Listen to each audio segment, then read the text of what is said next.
graciously told us that he would come and talk about probate matters, estates, wills, and how to save yourself from going through probate. Hi everybody, my name is Victor DeBianchi, designated Hollywood Historical, Broward County Historical Family.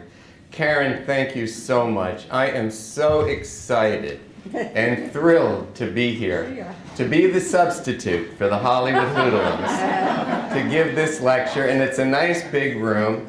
I was offering everyone $10. I actually upped it to $20 to please stay, because several people started to walk away when they heard it was about wills and trusts and probate. But I promise I'm going to make it fun. I really mean it.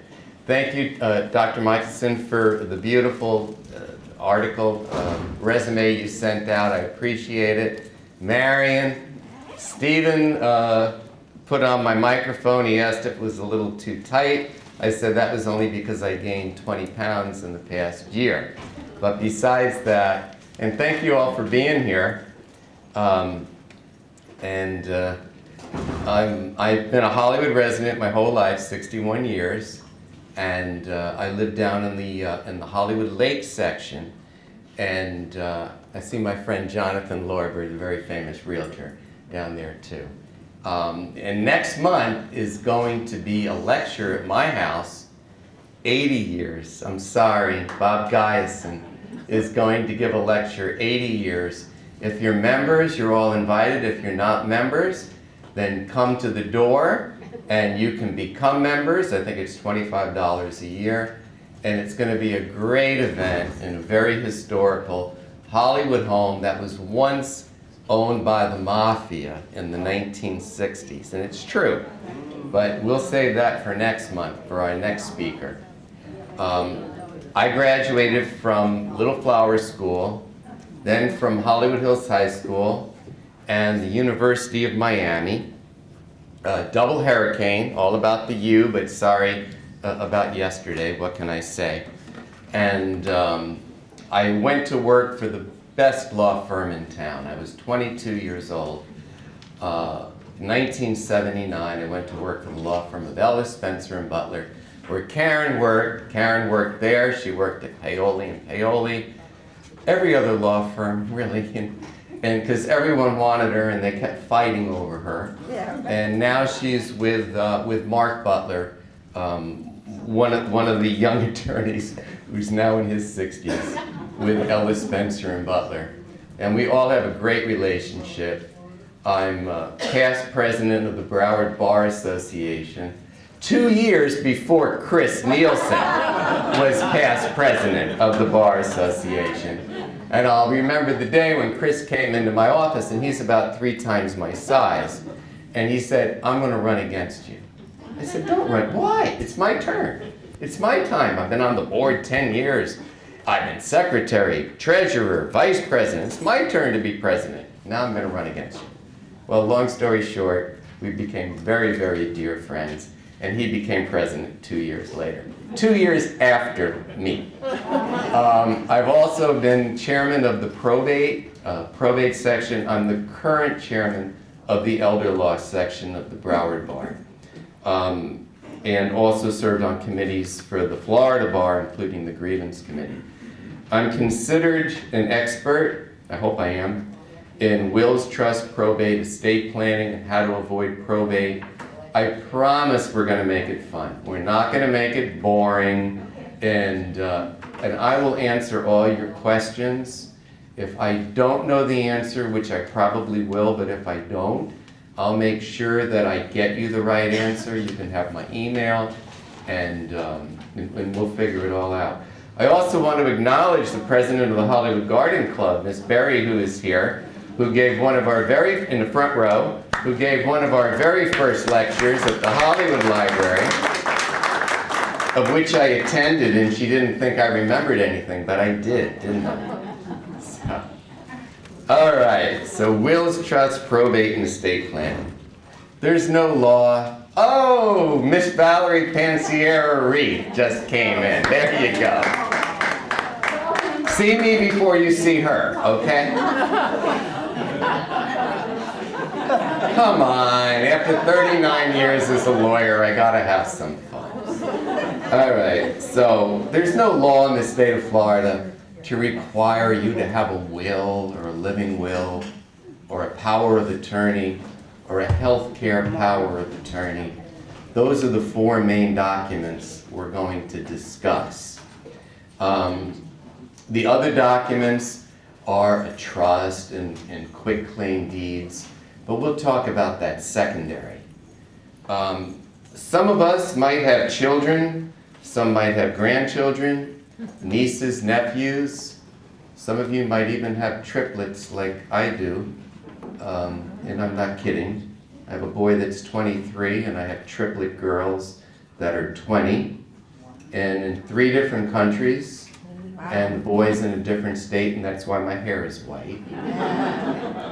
But nieces, nephews, family members, really, really good friends. Friends and neighbors are sometimes better, believe me, better than the family members.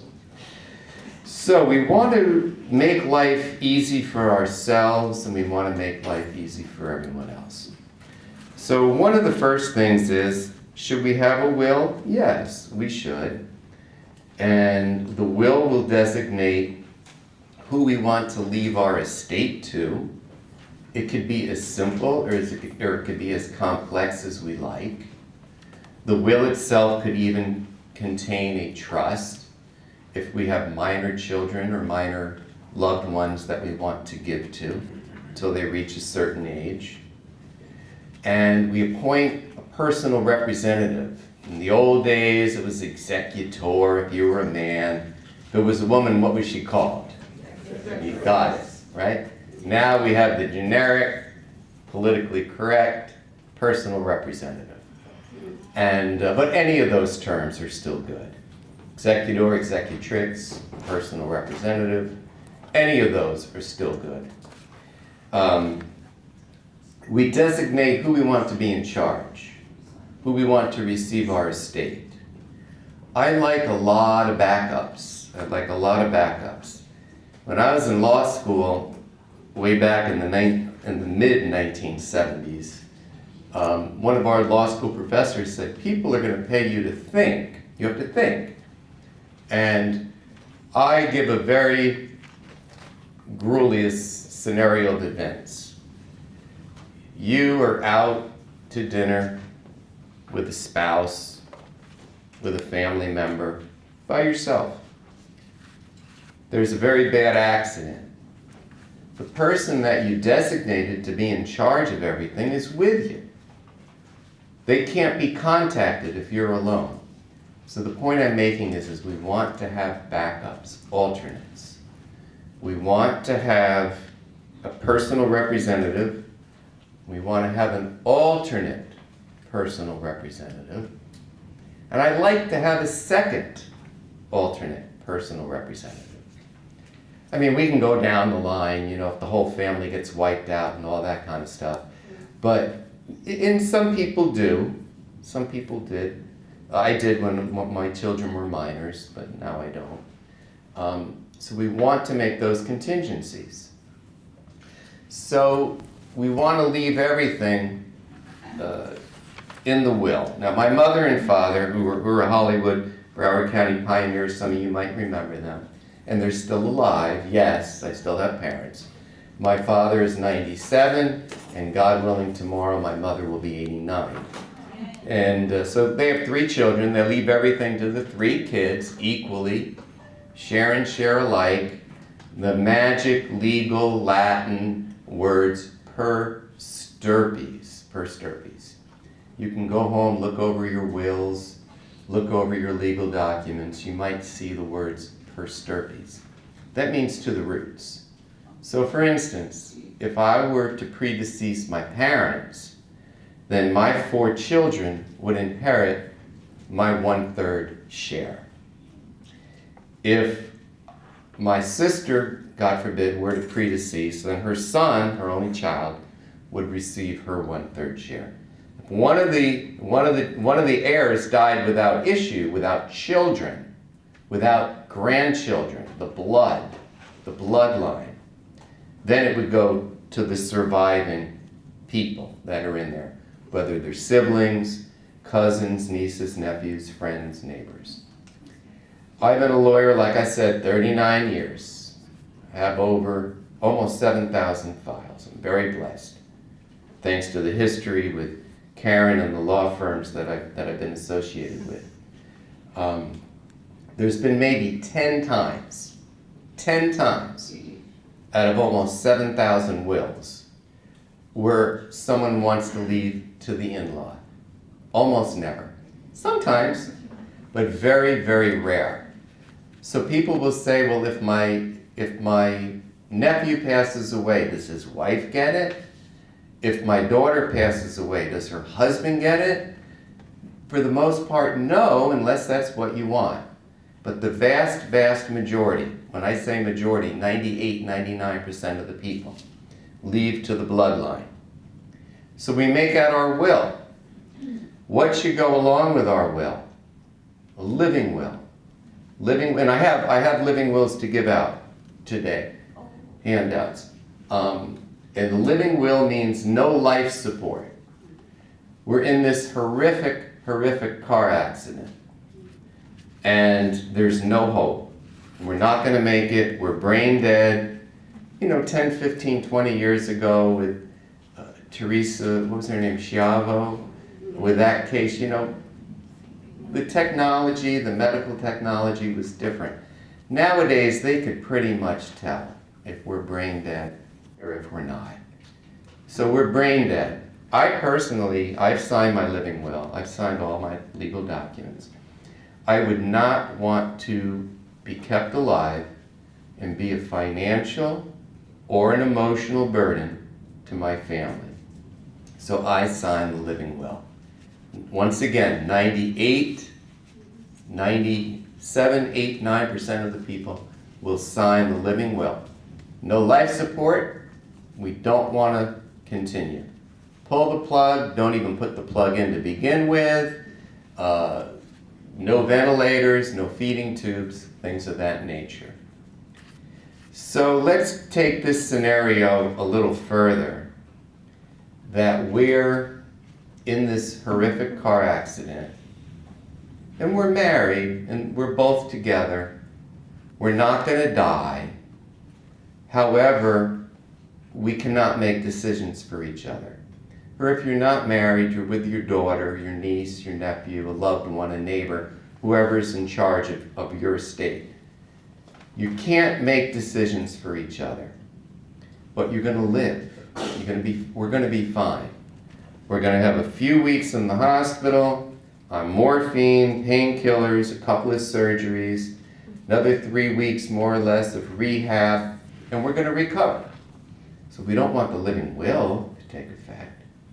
What we want then is the third document, a healthcare power of attorney.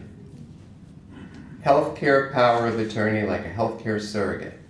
You have the person in charge, you have the alternate who may be with you in that accident, you have another backup. You could have two backups.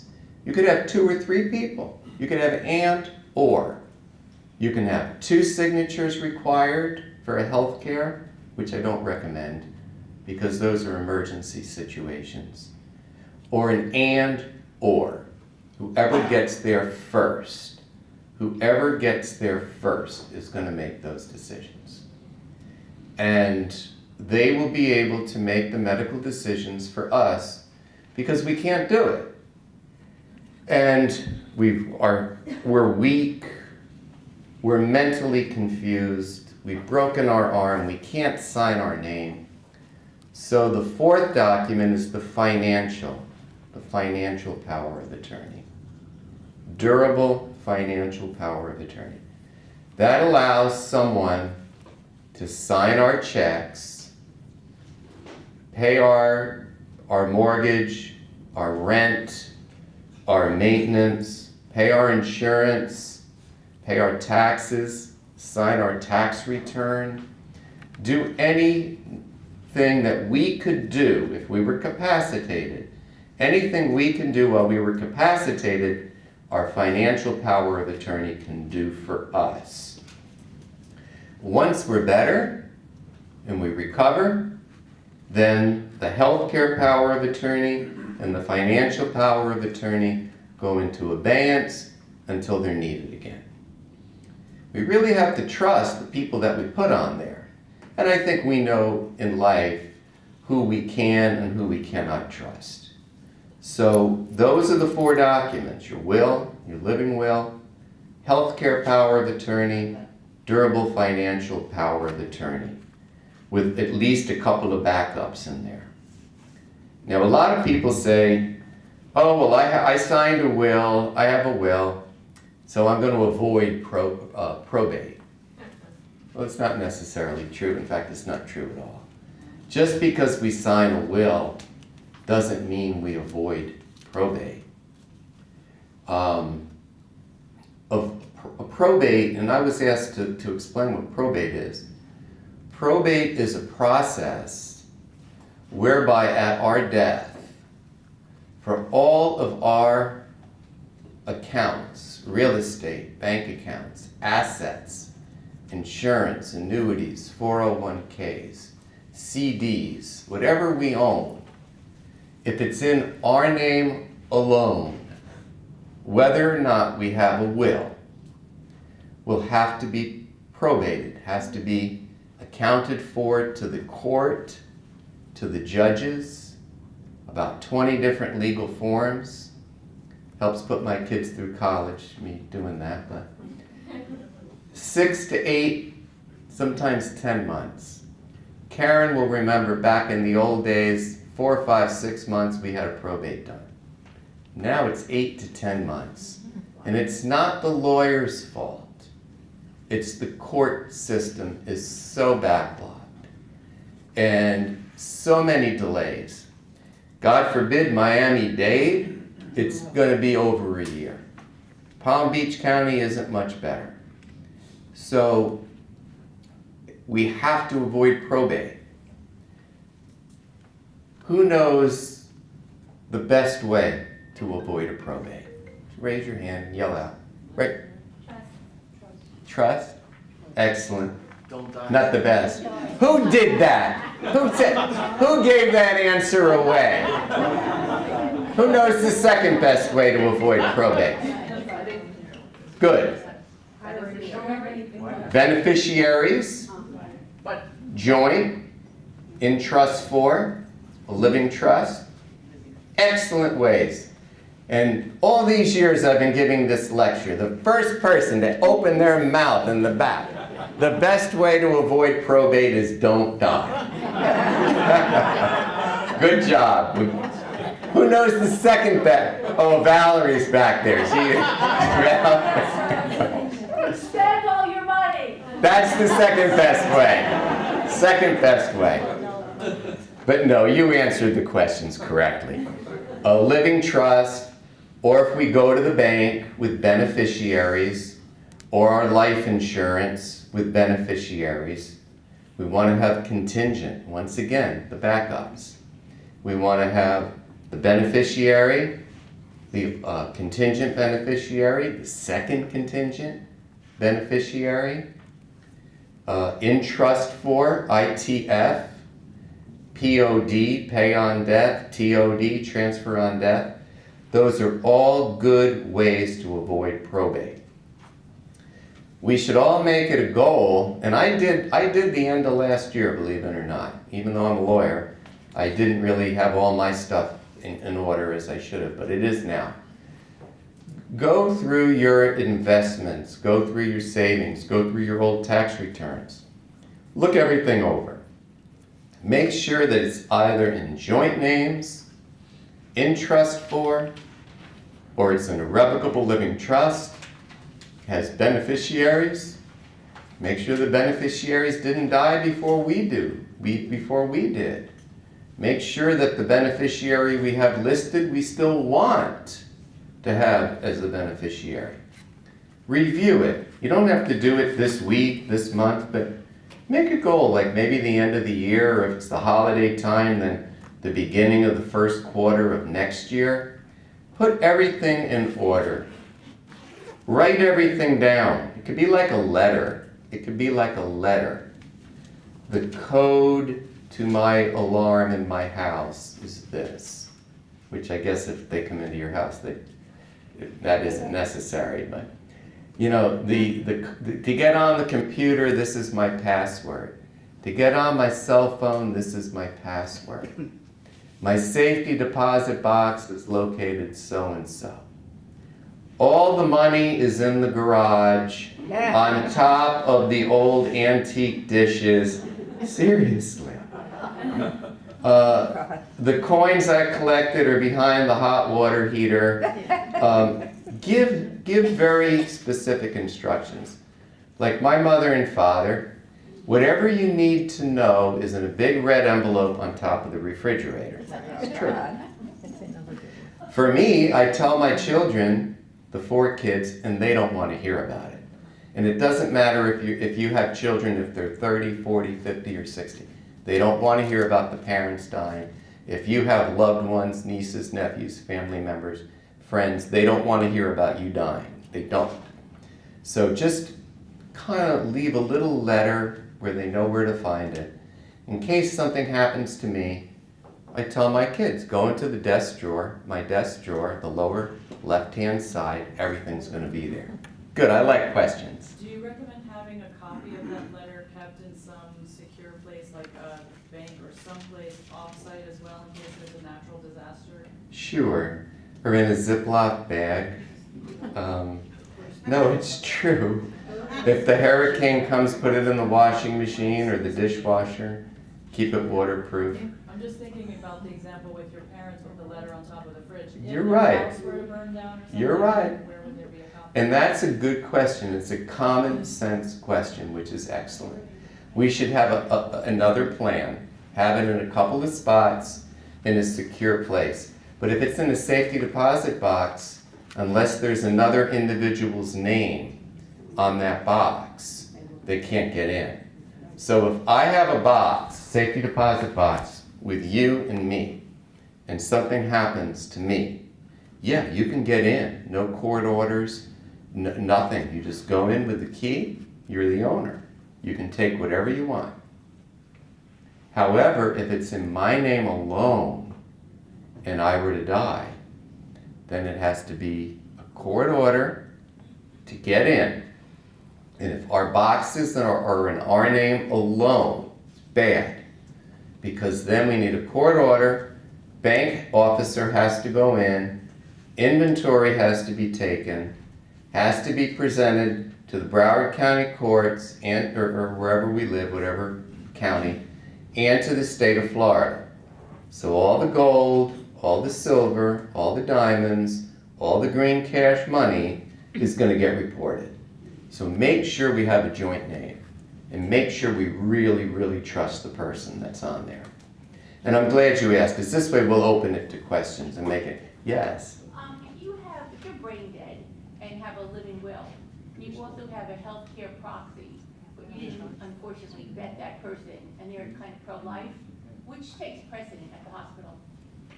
That's a great question. Did everyone hear it?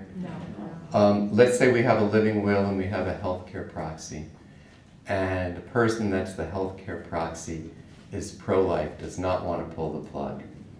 The answer is the living will takes priority. However, a lot of people ask me, I signed a living will, what's the guarantee I have that they're going to present it? There is none. But the medical staff, the doctors, the social workers will get together and have their own joint meeting. And the living will does take priority. If there's hope, then it's going to be the health care. Yes? I would like to suggest that everybody takes these papers that you're going to have prepared by Victor, put them in a Ziploc and travel with them. My Oh, mother good. recently had all the records here in Hollywood Memorial, and when she had her episode, the records office was closed. I was out of town, and they brought her in. She was 11 days in the hospital, and when I came on the 12th day because she had a blood clot, they had her hooked up to life support, and I said, but you have all the papers. They said, well, didn't they give you the new paper on the way in? I said, I've been here for 11 days, nobody came to see me.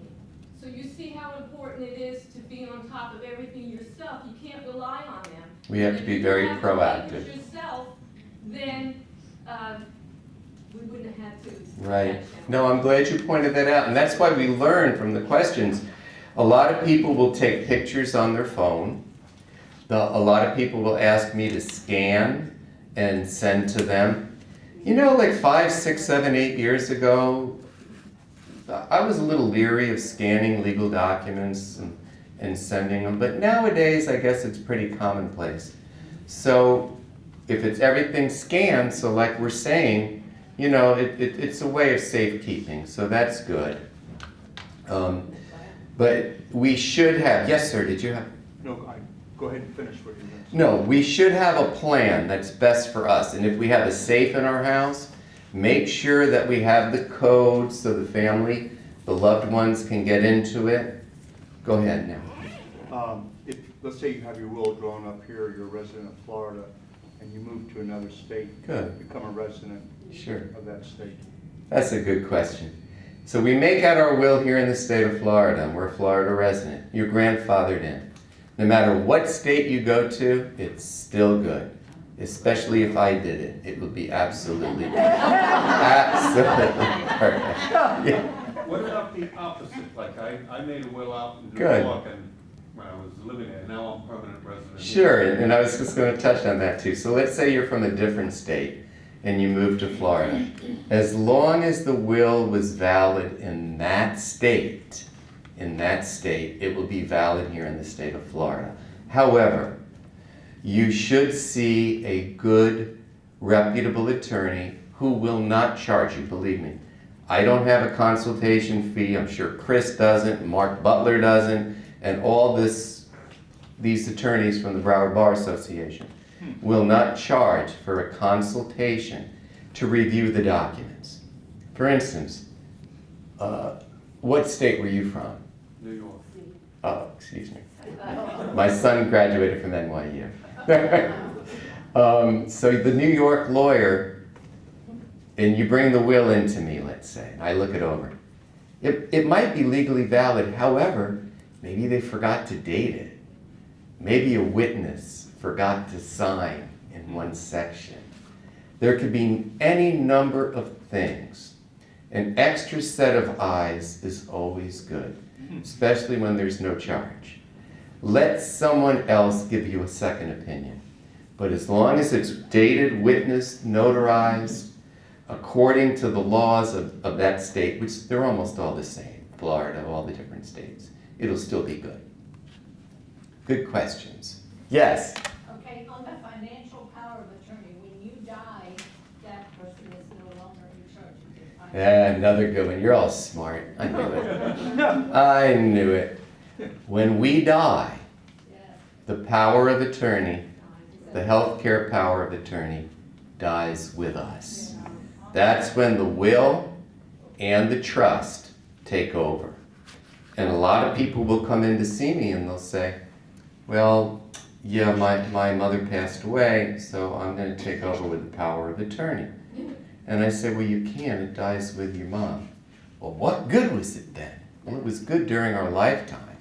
But when we pass away, it passes away with us. Perfect. So then you need somebody else on your bank account, something, so. Oh, another good point. So let's say we have a bank account. Let's say I have a bank account, and I'm going to get all your questions. I know Karen and Chris have raised their hands. I have a bank account with $100 in it, and it's in my name alone, and I die. Probate. I mean, it wouldn't be worth it, because court costs alone are almost $1,000. So my name alone, $100, probate. My name alone with Karen as my durable power of attorney, POA. During my lifetime, she could sign anything she wants. You won't get far with $100. But the day I die, Karen no longer can sign on that power of attorney. I could have $2 million in the bank, which I don't. However, if I had joint name, in trust for, pay on death, no probate. So that's the difference. $100 in our name alone versus millions in joint names or in trust. So there you go. Well, let me get Karen and then I'll get Chris and then I'll come back over here. Yeah, you were talking about two different powers of attorney, a financial and a personal one. If you have one that contains both, that's okay. One that contains both is good, but we do like them bifurcated now. The hospitals like their own specific health care. The banks like their own specific financial. And I don't know if there's any bankers in the room, but the banks have taken the law into their own hands. You go to a bank with financial power of attorney and they're saying, well, it's no good. And make sure you fight them. Be very proactive, like we were just discussing, very proactive. You have to say, this is correct. This is a financial power of attorney. It's a legal document recognized by the state of Florida. You have to acknowledge that I'm the power of attorney. Chris, you had something I have a couple of things, Victor. First is special rules applying to automobiles. Number one. And the second one is real estate methods to avoid probate. For example, quitclaim deeds with life estates and like trusts, things like that. That might be interesting. Sure. Vehicles, motor vehicles, vessels, that's all easy. There's really no probate for that. If we're family members, it's the family allowance. If there's a will, you go with the will and the death certificate. And the motor vehicle, people can change it. There's really no rules for probate for an automobile. However, it's unorthodox advice, but I think it's good. Take the title to the vehicle. You have it. Pre-sign it. Pre-sign it as seller. You don't have to fill in the buyer. You don't have to fill in the buyer. Pre-sign it as seller. So in the event we passed away or we became incapacitated, then our loved ones can go in, it's already pre-signed, you go to the motor vehicle department. As for a quitclaim deed, we own real estate. Now, Mr. Lorber in the back can advise you better about real estate than I can, but I can advise you how to avoid probate. We do a quitclaim deed. So I own property in my name alone. My name alone. So I add Mrs. Nielsen, Connie Nielsen, not related to the actress. And, sorry. And I add her name on to the deed of my house. Do we avoid probate? We need the magic words. Joint tenancy with rights of The president of Carriage Hills, right there, right there. As joint tenants with right of survivorship.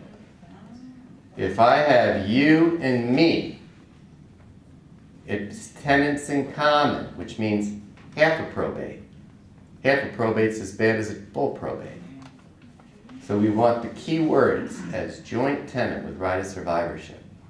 So I put Connie on the deed to my house. I'm going to get you next. Well, no, I'm going to get Miss Berry and then you. I put Connie as joint tenants, right of survivorship, on the deed to my house.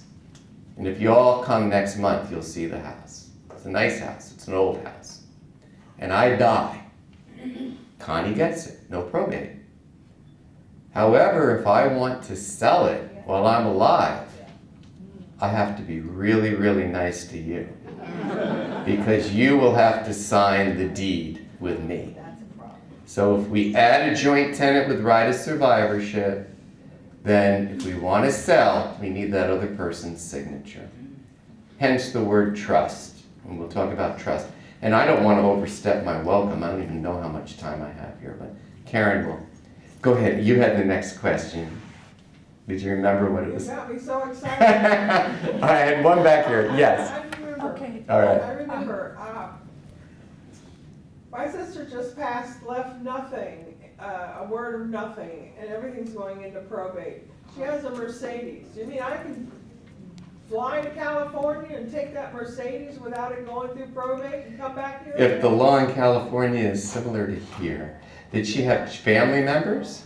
Me, You're the only one? Did she have a will? no. No will. But she probably signed that title, didn't she? Possibly. A what? Possibly. Who is the heir? Who is the sole heir? She left nothing, and I don't even know where the savings deposit. Well, she left a Mercedes, so there is something. She's got a beautiful big home on the golf course. Well, she's got even more than nothing now. In a gated community, and. The best thing I could tell you is follow the advice of the California attorney. And if you need any help here in Florida, you tell him to call me, and I'd be happy to speak to him. I thought I owned a Mercedes there for a minute. Mercedes, house on the golf course, gated community, sounds good to me. Yes, I'm ready for you. If your estate does have to go to probate, you have to produce the original will with the original signatures? That is correct. Okay, and are they gonna call any of the witnesses? No, as long as it's notarized. Okay. If a will is notarized, which means it's self-proved, then no, they don't have to call the witnesses.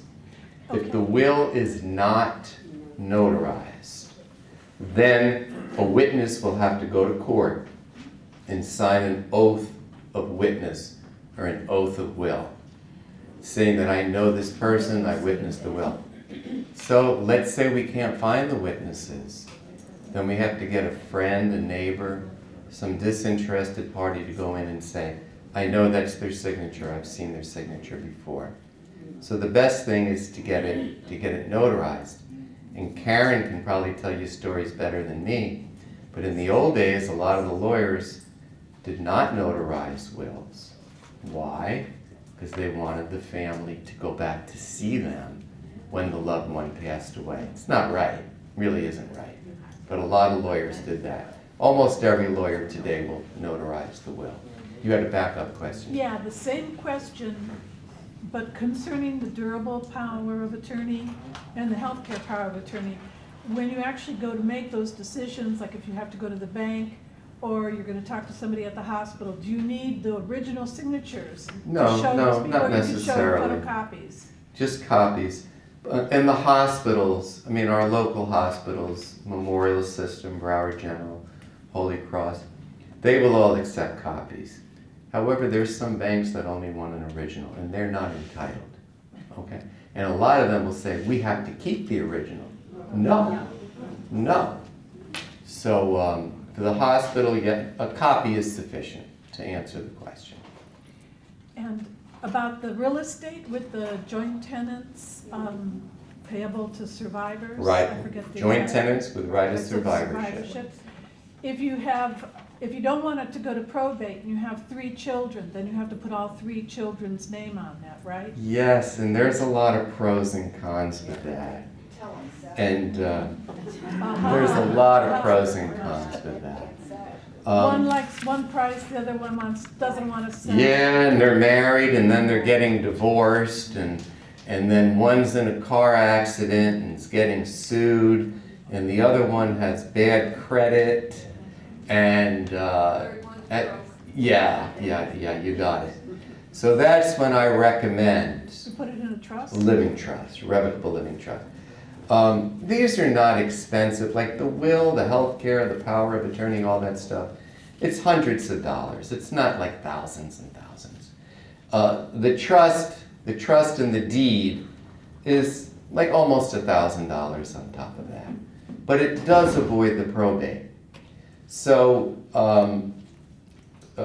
I made out a revocable living trust last year. I made out several previous, but this time I actually made my trust. I funded my trust. I put my real estate, I only own my house and my office. I put it in the name of my revocable living trust. I'm the trustee. I have my backup trustees, my alternate. I went to all the banks, I changed all my accounts, including my safety deposit box, into the name of the Victor P. DeBianchi Jr. Revocable Living Trust. So my children can go in case something happens to me, and they're in charge without going to court, without going to probate. And if they were to get married, get sued, get divorced, have credit issues, they're only trustee. They're not the actual owner. The owner is trustee. The IRAs, the 401k, the pensions, that has to stay in our name alone. We cannot change the IRA or the 401k or the pension into the name of our trust. So who's the beneficiary going to be? Our trust. So it's in Victor's name, and Victor's trust is the beneficiary. No probate. No, unless we're widowed, and the loved ones, the children, the family members are quite older with a very, very good history, I do not recommend putting children, especially young children, or even younger middle-aged children on our deed. Sorry, Connie. You own a business, you're the only owner of the business? Sure. The business does not go through probate. Is it a corporation, LLC? Yeah, no probate for an LLC or a business. Who's on the bank account? Just you? You have a vice president or someone else? You should have someone go on sunbiz.org, put like a vice president or someone, take them to the bank so they could sign in the event you can't. You don't want us to take the assets in the business? Well, you tell the bank that they have to present my death certificate or a letter, the other thing, a letter from a doctor. Put the instructions. But once again, we're talking about proactive. My mother and father married 70 years. Everything in joint names. Joint. Always joint. I'm at the house the other day. The letter comes in from a bank. I won't say the name. Wells Fargo. And it has just my father's name on it. I said, Dad, where's Mom's name? Oh, she's on there. Everything we have is joint. I said, it says just your name. I said, I better go to the bank and ask. And they said, oh no, this is just your father's name. It's not true.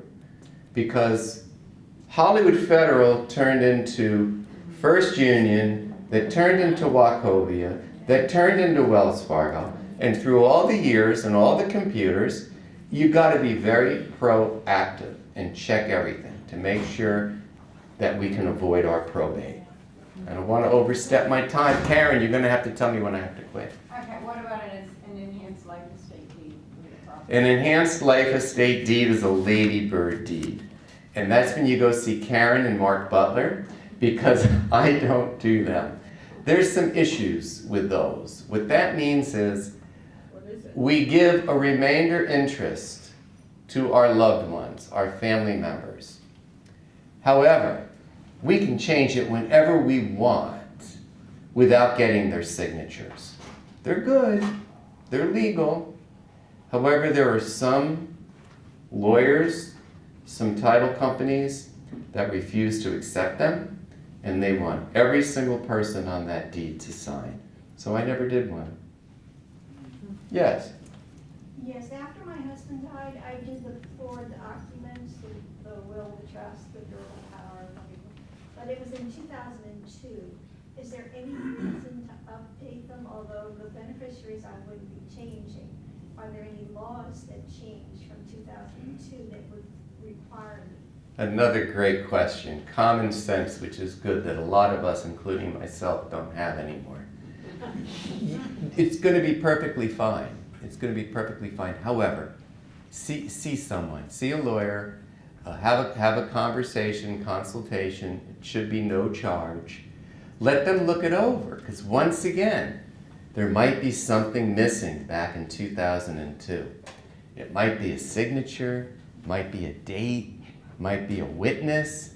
And maybe something there is not what you remembered. A lot of people will come in to see me and they'll say, I saw you back in 2005, and I'm looking over the will, you said this, this, and this. Oh, no, I didn't. And I said, yes, you did. It's right here.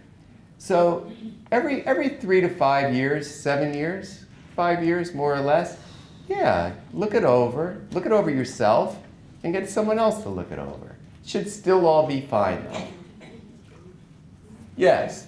So I think you said you put everything in a revocable. Revocable. So when you did that, is that a separate ID number or your own social security number? Oh, yeah. Smart. Smart group. Okay, if we have a trust, a revocable living trust while we're alive, it's our social security number. We can change it, hence the word revocable. If it's irrevocable, it can never be changed. Now, who would do an irrevocable trust? Well, we've usually done for tax reasons. Tax reasons. In the old days, it used to be federal estate tax, $600,000. Then it was $675 and million, 2, 3. Under President Obama, 5.1. Now under President, what's his name again? It's $11.2 million under President Trump. Who has that? I'm going to give you my cell number. I'm going to have you come over to dinner tonight. Hardly any of people, I don't know anyone in that category. In the old days, sure, we knew people with taxable estates and we prepared. So if we're over the tax limit, we may want an irrevocable trust. However, for the, once again, the 9% of us, it's the revocable trust. So to answer the question, which I do talk a long time, we are social while we're alive. When we pass away, our revocable trust, when we die, becomes irrevocable. And that's when we need a tax ID number. It takes 2 minutes, irs.gov, SS4, EIN, tax ID number. Yes, ma'am. Yeah, if someone has a will, what would be the reason for getting a living trust? I'm not clear on the difference. Sure, all good questions. Excellent. Well, we have a trust. We still need a will. You know what the will is called? It's called a pour-over will. So we have a living trust, and we also have a will.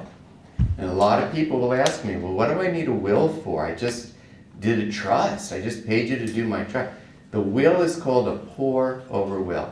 It's like a teapot pouring over into a teacup. So for instance, if we forgot to put an asset in the name of our trust, or after we made out our trust, we inherited money, we won the lotto, we were involved in a wrongful death action, nursing home facility action, or we moved the money from one bank in trust to another bank but in our name alone. Whatever is in our name alone goes into that pour-over will and avoids the probate. What about if you only have a will? Do you need a living trust? If you just have a will, remember what I said about me with $100, just a will, no beneficiary, no good. However, if you just have a will, and all the assets, including the deed to your house, have joint names or in trust for on the bank accounts, then no probate. Yes? So 2 things, the dance. 2. Start charging $100 for 2 questions. If you have a trust, then there's no need to have this joint tenant with right of survival. Correct. If you have a trust, you don't need the joint tenants. And I already forgot the other one. They can be look good. All right, Yeah, I'll get back to you. Yes. So I've had to get a tax ID number as a contractor, to be self-employed. Would that mean that I wouldn't need it, that's the tax ID number that you were referring to? No. Or that's separate? That's separate. The tax ID number I'm referring to is when we pass away, and it's an estate or a trust. Okay. I see the lady in the white again had a question. Yeah, I did. I think I'm boring everyone. If you die without a will, and, or let's say your husband dies without a will, you were the second wife, he has children from his first marriage, and there's no will. Explain to me how that gets. All right, I can answer that question, and I'll repeat it. Sounds like a Florida bar exam question. So we're married. We're the second spouse. There's children from our spouse from a previous marriage. There's no will. If all the assets with the husband and the wife from the second marriage are joint or in trust for, there's no probate. The kids get nothing. However, let's say the second husband, the second wife, have everything in their name alone, and they die without a will. That's called dying intestate, which means the first $60,000 plus the first $25,000 in household furniture, family allowance, automobiles. That goes off the top to the spouse. The rest is split 50-50. 50% to the children, 50% to the spouse. The current spouse? Current spouse. Yeah. You just said the children get nothing at the first part of your answer. If it was joint, if everything was joint with husband and wife. Second husband, and so the stepfather and the mom are married. Yes. Everything's joint Yes. with the stepdad and the mom. The kids wouldn't get anything. If there's no will, you're saying? Whether there's a will or not, if everything is joint, Who gets it? the survivor of the joint tenancy, who would be the wife. And also, I'm not in any rush to go, so if we have to close, I will stay around to answer. So once again, whatever's joint, there's no probate. And what if they both die? And Oh, wow. Now I gotta think. All right, so there's a count. It would be a probate, half to the husband and half to the wife. So the husband's side of the family, whoever they are, would take half of that account, and the wife's side of the family would take the other half of that account, but a probate. And let's say there's a plane crash, and the husband dies instantly, and the wife's brought to the hospital, and she dies a day later, but all go to the wife. It's weird, huh? Yes. Any children would benefit in this story? If one of the spouses has children. Oh, thank you, Chris. I got one here. Thank you. See how he looks out for me. All right, who else? Yes, ma'am. What if there's a gay person and another person living together for like 40 years? Are they married? No. It could be gay or straight. I had a beautiful couple come in, my parents' next door neighbors. Man and a woman, 43 years together, both in their 20s. They're not married. That's why they're still together, probably. But no. It doesn't matter if you're gay or straight, although I have had two or three or four occasions of married gay couple. They're married. They're spouses, according to the laws of the state of Florida. So that's no issue. Yes, sir. Victor, some people want to know about the rule against perpetuities and the fertile octogenarian rule. He's kidding. No one wants to know about that. No one wants to know about that. Yes. In regard to the revocable living trust, is there maintenance on the account or something? No, there's no Or do you have maintenance. to No. submit some, No, there's no tax returns, there's no maintenance, there's nothing to do every year. Once and out, once and done. and you put everything in it? Or if you have like mutual funds or something and they have beneficiaries? You could pick and choose. You can pick and choose. You have a revocable living trust. We definitely should put the real estate in it, no question. It would make no sense to pay to have a revocable living trust without the real estate. But we have a bank account, and our 3 children are joint signers. Well, you don't have to put that in the trust, because, you know, they're on it. All right, so I'm starting to lose some members, and so what I think I'm going to do is I'm going to, is it okay to close? I got to give Valerie a plug, though. The day after I did my revocable living trust, I did go to Landmark Funeral Home and made my funeral arrangements. Her husband tried to kick me out, saying that I was too young to be doing it. But I did, so.